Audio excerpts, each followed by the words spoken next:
On my birthday, we ate miyeokguk, a hearty seaweed soup full of nutrients that women are encouraged to eat postpartum, and that Koreans traditionally eat on their birthdays to celebrate their mothers.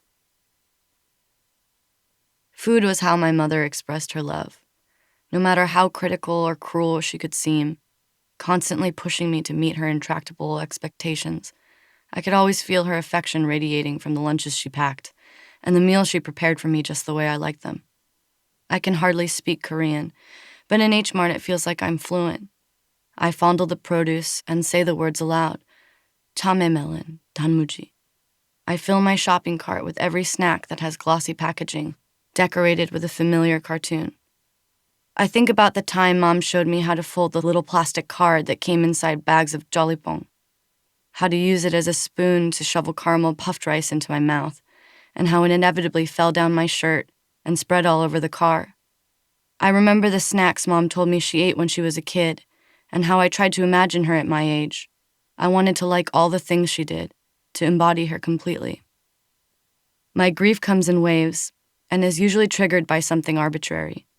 I can tell you with a straight face what it was like watching my mom's hair fall out in the bathtub, or about the 5 weeks I spent sleeping in hospitals. But catch me at H Mart when some kid runs up double-fisting plastic sleeves of bangtigi, and I'll just lose it.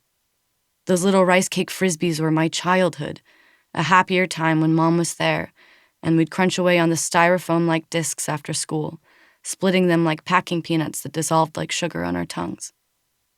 I'll cry when I see a Korean grandmother eating seafood noodles in the food court, discarding shrimp heads and mussel shells onto the lid of her daughter's tin rice bowl.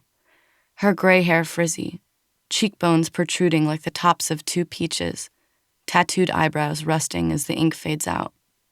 I'll wonder what my mom would have looked like in her 70s, if she'd have wound up with the same perm that every Korean grandma gets, as though it were a part of our race's evolution. I'll imagine our arms linked, her small frame leaning against mine as we take the escalator up to the food court. The two of us in all black, New York style, she'd say, her image of New York still rooted in the era of breakfast at Tiffany's. She would carry the quilted leather Chanel purse that she'd wanted her whole life, instead of the fake ones that she'd bought on the back streets of Itaewon. Her hands and face would be slightly sticky from QVC anti-aging creams. She'd wear some strange high-top sneaker wedges that I'd disagree with. Michelle, in Korea, every celebrity wears this one. She'd pluck the lint off my coat and pick on me. How my shoulders slumped, how I needed new shoes, how I should really start using that argan oil treatment she'd bought me, but we'd be together. If I'm being honest, there's a lot of anger. I'm angry at this old Korean woman I don't know, that she gets to live and my mother does not, like somehow this stranger's survival is at all related to my loss. That someone my mother's age could still have a mother. Why is she here slurping up spicy jampong noodles and my mom isn't? Other people must feel this way. Life is unfair and sometimes it helps to irrationally blame someone for it. Sometimes my grief feels as though I've been left alone in a room with no doors. Every time I remember that my mother is dead, it feels like I'm colliding with a wall that won't give.